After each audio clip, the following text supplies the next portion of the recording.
Yo creo que uno de los olores más particulares que uno más puede recordar es cuando uno entra a un carro nuevo. Ese olor de carro nuevo. No sé si lo pueden recordar.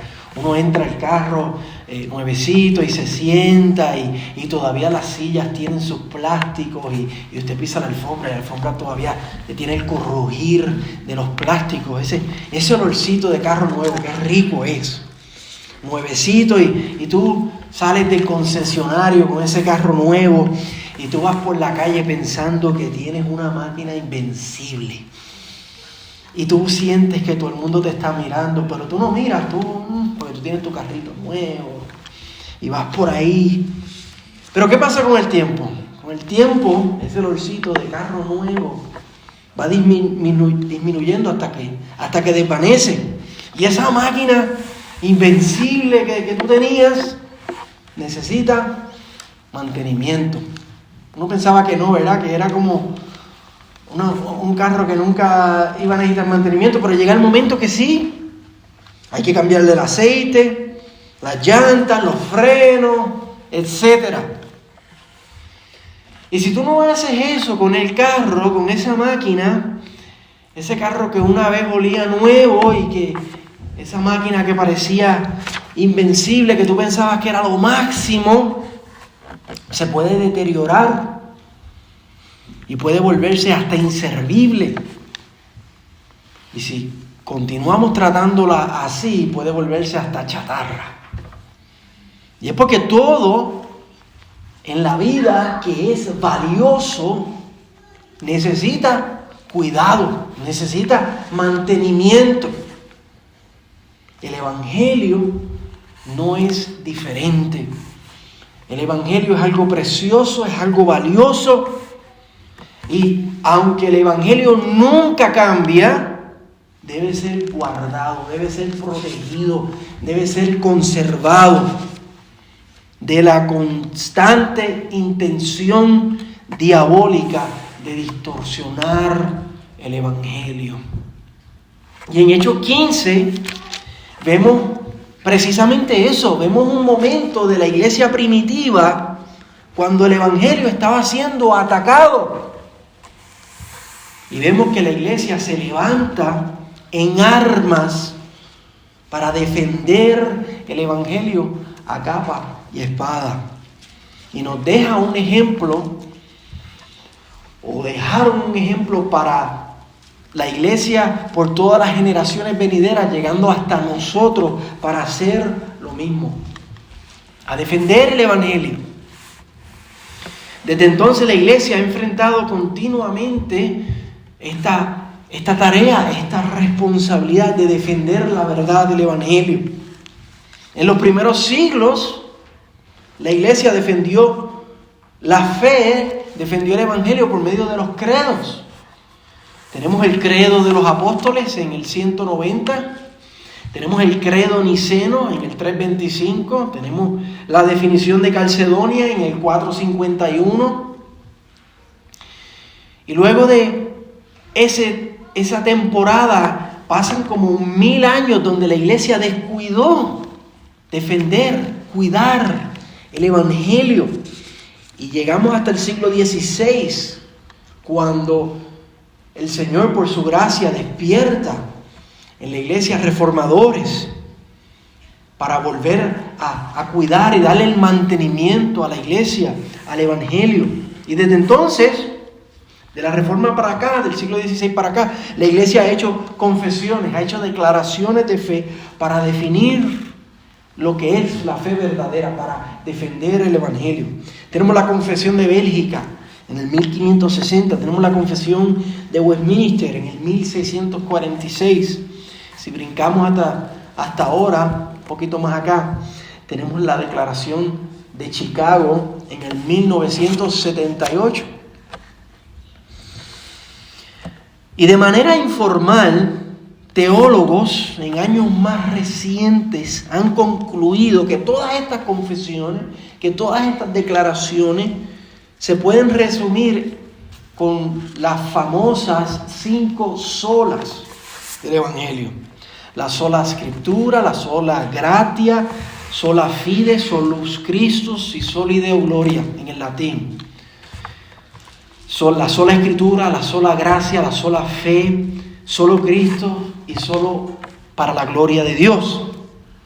Son 5 solas que resumen los fundamentos del Evangelio, los puntos principales del Evangelio. Y hoy, interesantemente, en Hechos capítulo 15, vamos a ver que esas 5 solas, desde el principio de la tarea de la iglesia de defender el Evangelio, estaban ahí presentes.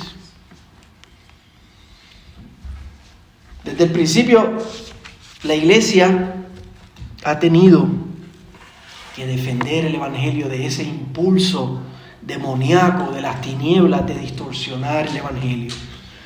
Y como dice el título de nuestro mensaje, esos son como malas hierbas que crecen en el hermoso jardín del Evangelio, y es nuestra tarea de cuidar ese jardín, de mantener ese jardín, para que la belleza del Evangelio, para que el poder del Evangelio no se diluya, para que el aroma precioso del Evangelio no sea contaminado. El aroma precioso del Evangelio que es más rico que el de 1000 carros nuevos. En Hechos 15 tenemos un ejemplo para nosotros de cómo hacer eso, un llamado para nosotros como iglesia de cuidar el jardín del Evangelio, defender el Evangelio.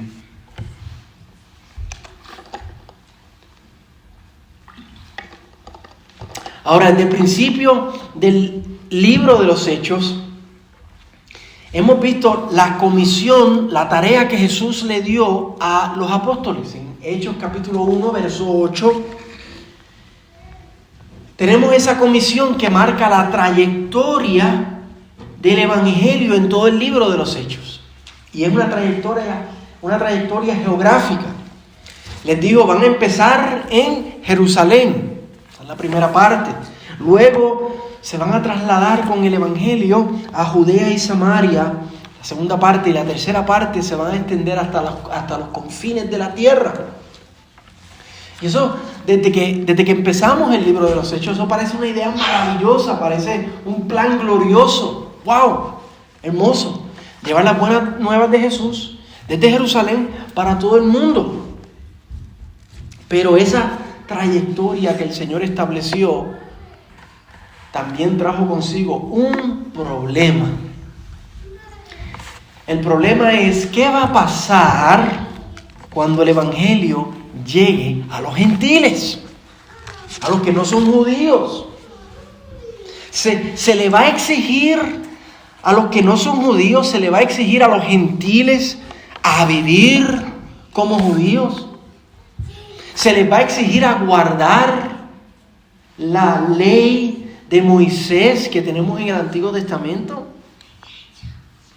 En los capítulos 1 al 7, el Evangelio es proclamado en la primera parte en Jerusalén. Y allí todos son judíos, allí no teníamos ese problema.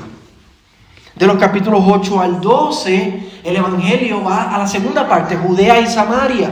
Y allí principalmente la gente era judía, no teníamos tanto ese problema. La cosa, se empieza a ver el problema un poquito en el capítulo 10, cuando Pedro le lleva el Evangelio a Cornelio y a su familia, que eran gentiles. Pero cuando llegamos al capítulo 13 y 14, que fue lo que vimos las últimas 2 semanas, Pablo y Bernabé hacen su primer viaje misionero y llegan a la tercera parte de esa misión, a los confines de la tierra. Y Pablo llega hasta Iconio, hasta Listra y hasta Derbe, que eran territorios puramente gentil. Allí si habían judíos era una minoría, pero la mayoría eran gentiles. ¿Cómo Pablo y Bernabé abordan esa pregunta de que se le va a exigir a los gentiles vivir como judíos? Muchos teólogos creen que Pablo escribió la carta a los Gálatas antes de lo que ocurre aquí en el capítulo 15 de los Hechos. Creen que él escribió esa carta en el primer viaje misionero, específicamente cuando está de vuelta en su primer viaje misionero.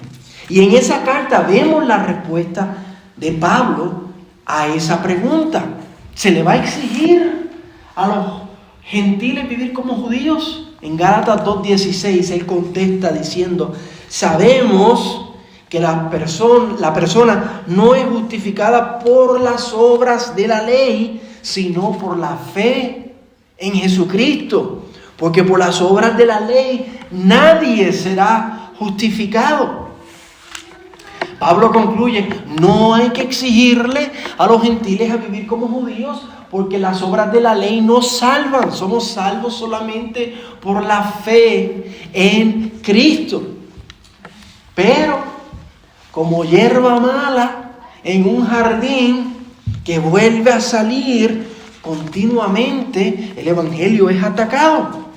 Y por eso siempre se necesita cuidar y defender del jardín del evangelio. Y así llegamos a nuestro problema en el versículo 1. En el versículo 1 del capítulo 15 tenemos el problema, tenemos la crisis. A pesar de que Pablo ya lo había atendido, el problema vuelve a salir.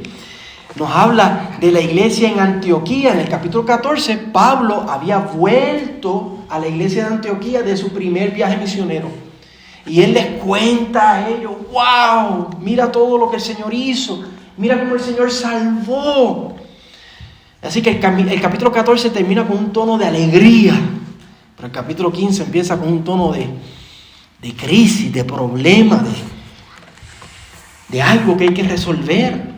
Dice que ciertos individuos están enseñando que la salvación requiere que se guarde la ley de Moisés. Requiere que los gentiles se circunciden, eso es una práctica de la ley.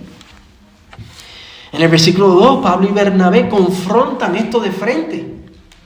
Se enfrentan a lo que Lucas describe como una gran disensión y un gran debate. Pablo y Bernabé tuvieron un gran debate allí en la iglesia en Antioquía.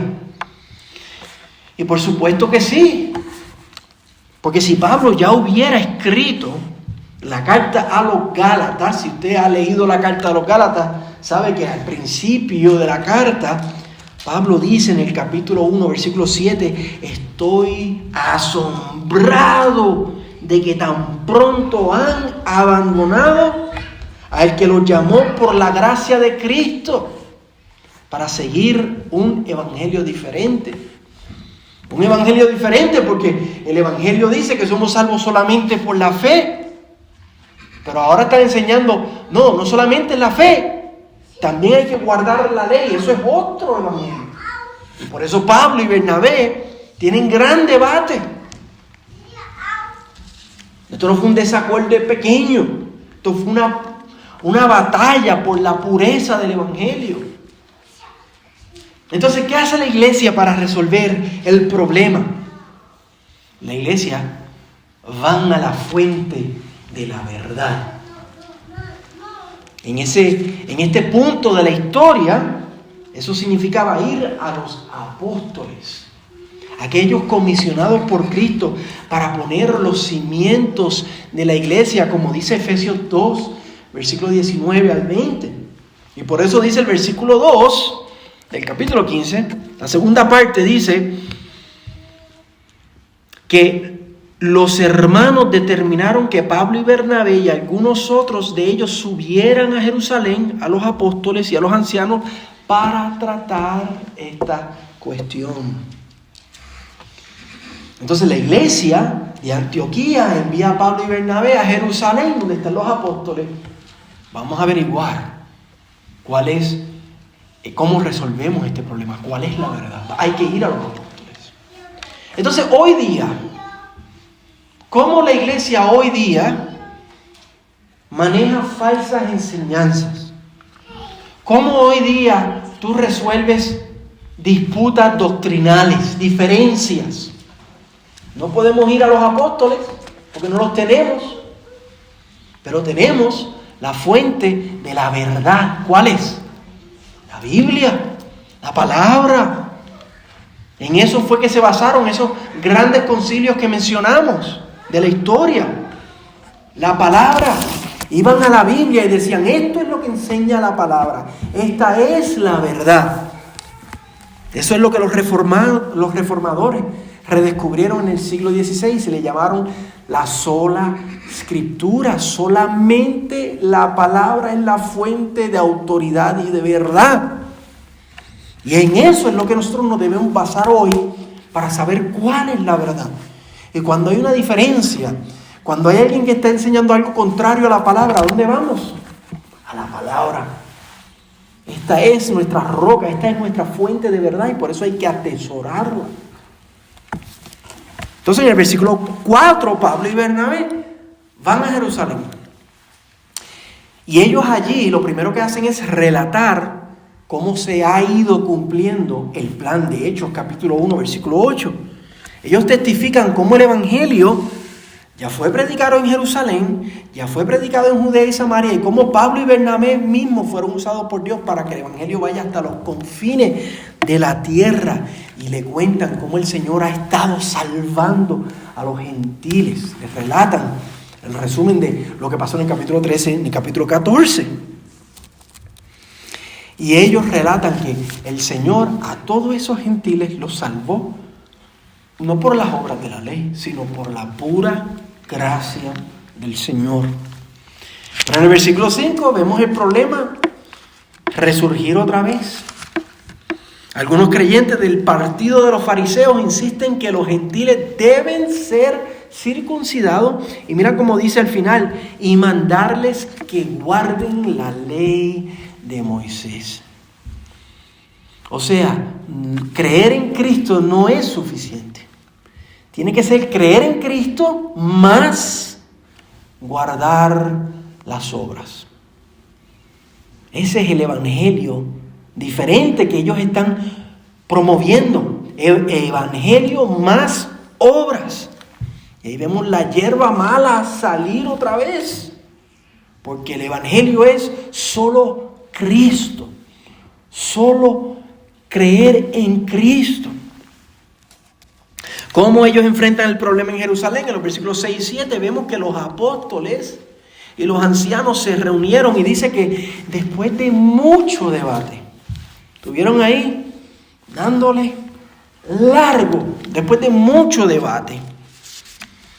Eso nos muestra que la iglesia se tomó esto en serio, no fue algo que trataron a la ligera, no fue una decisión apresurada, fue una discusión profunda y cuidadosa entre los líderes. Y luego de todo eso nos dice que Pedro, ¿quién es Pedro? Un apóstol. En ese momento de la historia, una fuente infalible de la verdad, porque fue comisionado por Cristo para establecer el fundamento de la iglesia. Así que Pedro es un apóstol, una fuente infalible de la verdad. Él se levanta y en los versículos 7 al 11, él da su defensa.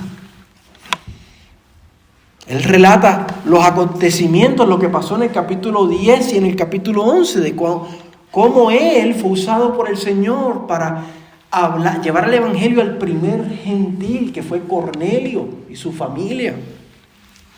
Y él dice, Cornelio y su familia recibió al Espíritu Santo, o sea, Dios le dio el Espíritu Santo. Hizo lo mismo con él, siendo un gentil, siendo que no guardaba la ley de Moisés. Dios le dio el Espíritu Santo, igual que nos lo dio a nosotros. Y eso que él no guardaba la ley, no estaba circuncidado. Con eso él quiere decir, el Señor aprobó a este hombre solamente por la fe, sin guardar la ley. En el versículo 9, Pedro hace una poderosa declaración. Mira lo que dice el versículo 9. Y ninguna distinción hizo entre nosotros y ellos. Dios no hizo distinción entre nosotros los judíos y ellos los gentiles, purificando por la fe sus corazones. Él de esa manera, Él explica que el Señor les dio salvación, los trajo a Él sin tener que guardar la ley. Eso ahí vemos la sola fe, ese principio de la sola. Solamente salvo por medio de la fe, sin guardar las obras de la ley. Cristo más absolutamente nada. Cristo es suficiente. Pedro continúa en el versículo 10 explicando que exigir a los gentiles que sigan la ley, que guarden la ley, es imponerles una carga que ningún judío o ningún gentil ha podido soportar. Otra manera que el Nuevo Testamento se refiere a la ley es como un yugo, como una carga. La ley es un yugo que nunca tuvo la intención de ser medio de salvación, es lo que Pedro está diciendo. Entonces, ¿cuál ha sido el propósito de la ley? Si la ley nos salva, ¿para qué Dios dio la ley? Pablo responde esto en Gálatas capítulo 3, en el versículo 24, él dice, la ley siempre ha sido un tutor, un maestro, un guía, que nos lleva, nos impulsa a Cristo. ¿Por qué? Porque la ley lo que hace es mostrarnos nuestro pecado. La ley lo que nos muestra es que nadie puede cumplir la ley. La ley es demasiado alta, es demasiado rígida y nuestro corazón es demasiado pecaminoso, está muy corrupto, no podemos guardar la ley. La ley lo que nos enseña es que necesitamos un Salvador. Pero la ley no nos salva. La ley nos impulsa a Cristo para ser salvos por Cristo. Y ahí tenemos la sola de solo Cristo. Somos salvos solamente por la obra final, completa y perfecta de Cristo Jesús en la cruz. Y Pedro concluye en el versículo 11 diciendo, creemos que nosotros los judíos seremos salvos por la gracia del Señor Jesús, así como ellos los gentiles. O sea, la salvación es solamente por gracia, solamente por la fe y solamente por medio de la fe en Cristo, en la obra de Cristo. Tenemos 3 de las solas. Ahora ya Pedro habla, ahora tenemos el segundo turno, lo toman en el versículo 12 Pablo y Bernabé. Ellos toman su turno a la defensa y ellos refuerzan la misma verdad que Pedro acaba de afirmar.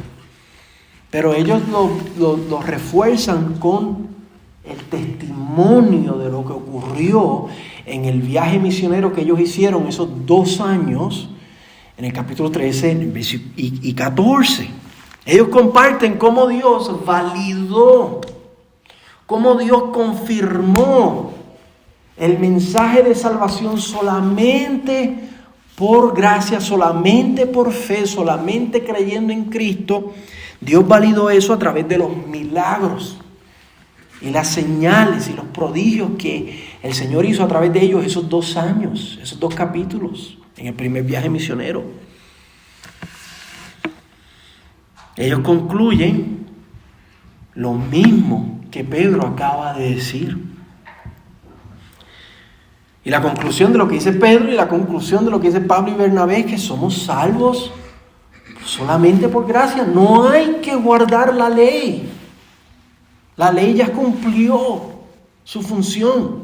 Nos ha llevado a Cristo, nos ha mostrado nuestra necesidad de Cristo. Entonces, ahora que la verdad fue defendida allí por la iglesia, ¿qué acciones se toman? En los versículos 13 al 21, vemos que la iglesia de Jerusalén, por medio de Santiago, que es uno de los ancianos, uno de los pastores, uno de los líderes de la iglesia de Jerusalén, Santiago se levanta y afirma la verdad y concluye el asunto. Como anciano lo vemos en los versículos 13 y 14 haciendo referencia a lo que Pedro como apóstol acaba de decir, como un apóstol infalible, como una fuente de verdad infalible del Señor. Y esta acción de Santiago, de afirmar lo que el apóstol Pedro acaba de hacer, es otra vez referirnos a la fuente de la verdad, a la fuente infalible de la verdad. ¿Cómo resolvemos todo asunto? Santiago, como pastor de la iglesia de Jerusalén, nos está enseñando cómo se resuelve todo asunto. Tú te refieres a la fuente de la verdad, que para nosotros ahora, como no tenemos apóstoles, otra vez es la palabra. El trabajo de los líderes de la iglesia es guiar al pueblo de Dios con la palabra del Señor. Y luego Santiago muestra cómo lo que el apóstol Pedro está enseñando, cómo eso se alinea con lo que la Biblia ha venido diciendo desde el principio. Pedro, como apóstol del Señor en el nuevo pacto de Cristo, en el Nuevo Testamento, él muestra cómo eso se alinea con las palabras de los profetas del Antiguo Testamento. Él comparte en los versículos 15 al 18 cómo Amós, capítulo 9, confirma la verdad del Señor y se alinea con lo que Pedro, como apóstol del Señor, está diciendo y lo que Pablo y Bernabé están afirmando. Como en los tiempos del fin, el Señor va a tener misericordia de todas las naciones y va a salvar a todas las naciones. Y luego en el Nuevo Testamento vemos eso más explicado. La Biblia enseña que no hay distinción entre Israel étnico y el resto de las naciones. Todos aquellos que ponen su fe en Cristo son un solo pueblo del Señor. Un pueblo, una nación, una iglesia, ya no hay distinción. Efesios capítulo 2, versículo 14 dice: porque Él mismo, refiriéndose a Cristo, Él mismo es nuestra paz, que de ambos pueblos hizo uno y derribó en su carne la pared divisoria de enemistad. Ese es el trabajo de los líderes de la iglesia, de los maestros de la iglesia, de los pastores de la iglesia. Enseñar la palabra, usando la palabra, demostrando el plan glorioso de salvación del Señor y cómo en Cristo se ha cumplido. Entonces tenemos la decisión y tenemos el llamado a la acción en los versículos 19 al 21. Y allí Santiago concluye que no se debe molestar a los que vienen a Cristo de entre los gentiles. No debemos molestarlos. En la carta va a decir, no debemos perturbar sus almas, exigiéndoles que guarden la ley. La ley ya ha sido cumplida en Cristo Jesús. Ya la ley tuvo su propósito y ya eso se cumplió en Jesús.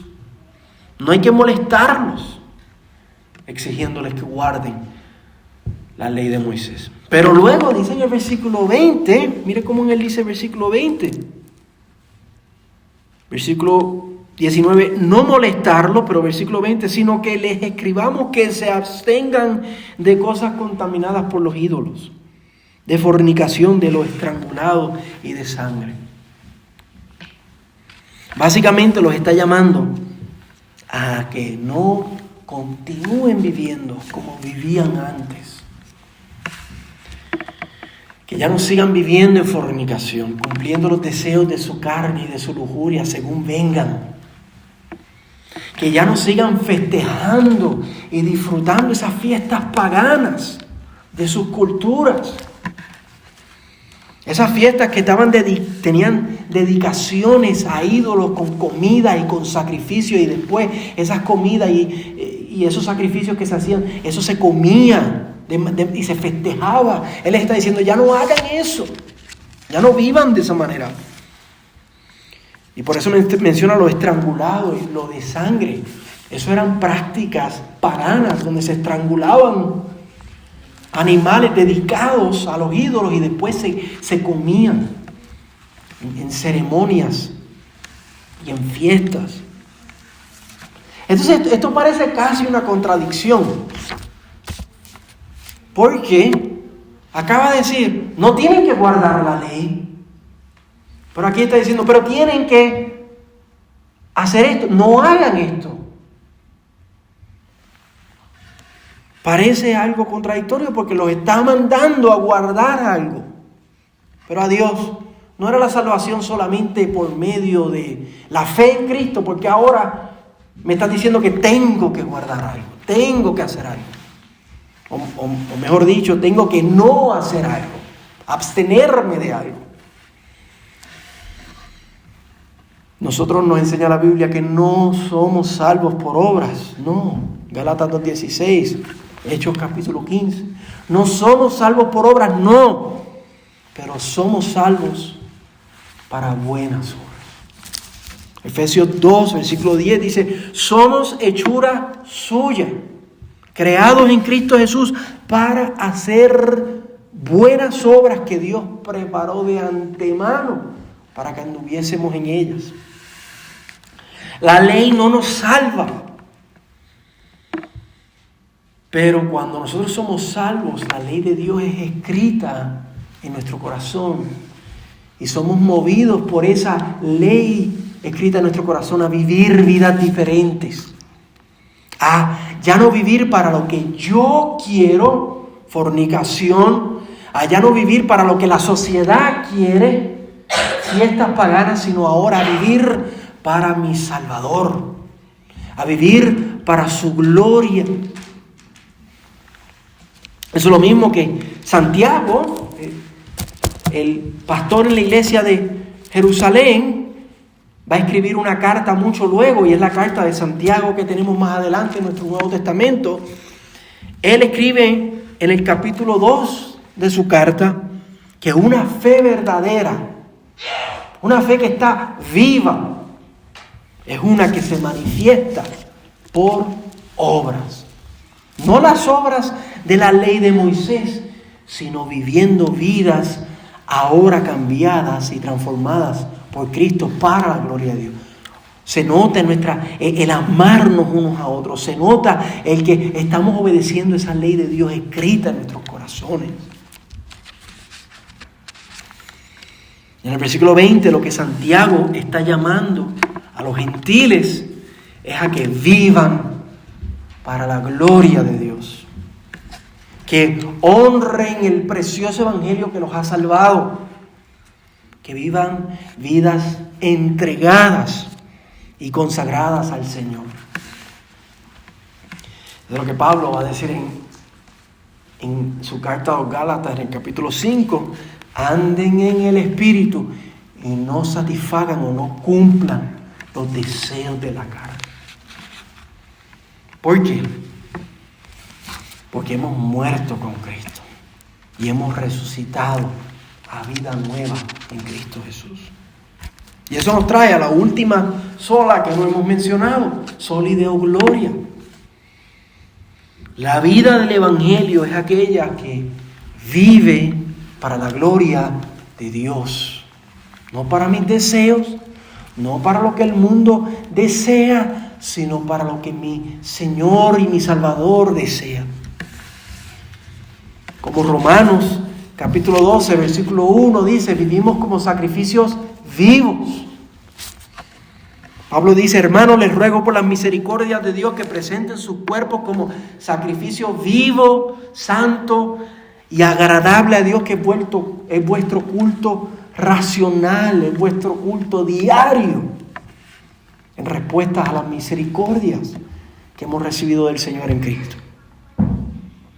Porque hemos sido salvos solamente por la gracia, solamente por la fe, solamente por la obra de Cristo. Ahora vivimos para la gloria del que me salvó. Eso es lo que Santiago está llamando a los gentiles a hacer. No tienen que guardar la ley. Eso ya se cumplió en Cristo, eso ya caducó. Ahora lo que tenemos que hacer es vivir una vida consagrada a nuestro Salvador. Usted, hermano, y yo, vamos a preguntarnos hoy, vamos a examinar nuestro corazón hoy. ¿Estamos viviendo vidas diferentes? ¿Estamos viviendo vidas consagradas? ¿Estamos viviendo una vida que por nuestras obras, por lo que pensamos, por lo que sentimos, por lo que hacemos, por las decisiones que tomamos, estamos viviendo de manera que honra al que nos salvó? ¿Estamos viviendo vidas dignas del Evangelio? ¿Estamos correspondiendo al Salvador que derramó su sangre preciosa por salvarnos?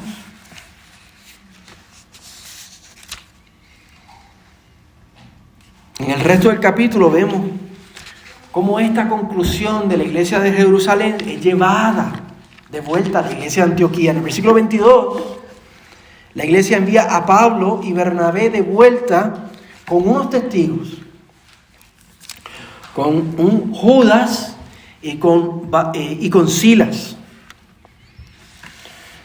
Son enviados como testigos confiables que esto no fue algo que Pablo y Bernabé se lo inventaron, sino están enviando testigos con ellos que van a decir, mira, nosotros somos de la iglesia de Jerusalén y esto es lo que la iglesia determinó, y esa carta fue escrita por la iglesia. Entonces cuando tenemos la carta en los versículos 23 al 29, y cuando la carta llega allá, miren la reacción de la iglesia. Miren el versículo 31. Cuando los hermanos la leyeron, la carta, se regocijaron por el consuelo que les impartía. La verdad, el evangelio, el puro evangelio sin distorsión, ese que somos salvos por la pura gracia, por la obra de Cristo, solamente por medio de la fe y para la gloria de Dios. Eso trae gozo, eso trae vida, consuelo. Eso trae poder del Señor para vivir para la gloria del Señor. Y por eso hay que cuidar el evangelio, por eso hay que defenderlo. Porque cualquier otra cosa lo que hace es perturbar el alma, como dice la carta. Pero el evangelio trae consuelo, trae vida. Y por eso es tan importante lo que la iglesia ha hecho por 2000 años, defender el evangelio. Y por eso todavía es importante que nosotros hoy, ahora que nos toca a nosotros, defendamos el evangelio. Porque solamente el evangelio trae vida, gozo y consuelo. ¿Qué pasa en el resto del capítulo? La verdad ya fue defendida. Ahora, a volver a compartirla, a volver a proclamarla. Versículo 36 nos dice: después de algunos días, Pablo dijo a Bernabé, volvamos y visitemos a los hermanos en todas las ciudades donde hemos proclamado la palabra del Señor para ver cómo están. Vamos a visitar, vamos a volver a hacer nuestras rutas del capítulo 13, capítulo 14, el primer viaje, para ver cómo están los hermanos. Quieren visitarlos porque ellos saben el peligro en el cual está la verdad del evangelio. Quieren ver cómo están ellos. Entonces nos dice que Bernabé se va con Marcos para Chipre y Pablo empieza su segundo viaje misionero con Silas. Versículos 40 y 41. Pero Pablo escogió a Silas y partió siendo encomendado por los hermanos a la gracia del Señor, igual que vimos al principio del capítulo 13.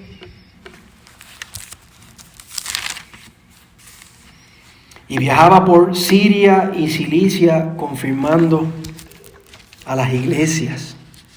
Una vez el evangelio es defendido, una vez el jardín es cuidado y limpiado, es vuelto a ser el Evangelio es vuelto a ser compartido, porque tiene que ser compartido, porque el Evangelio es poder de Dios. El Evangelio trae consuelo, trae gozo, trae vida. No nos podemos quedar con ello. A veces hay que defenderlo.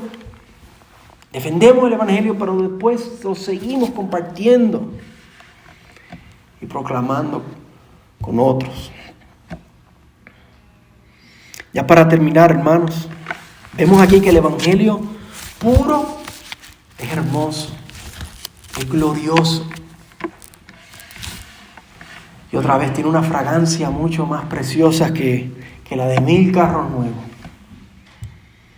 Y cuando nosotros defendemos el Evangelio, cuando nosotros arrancamos las malas hierbas, estamos permitiendo que esa fragancia pura del Evangelio pueda perfumar a su máximo, pueda perfumar con potencia, pueda perfumar con excelencia, trayendo gozo, trayendo consuelo, trayendo vida.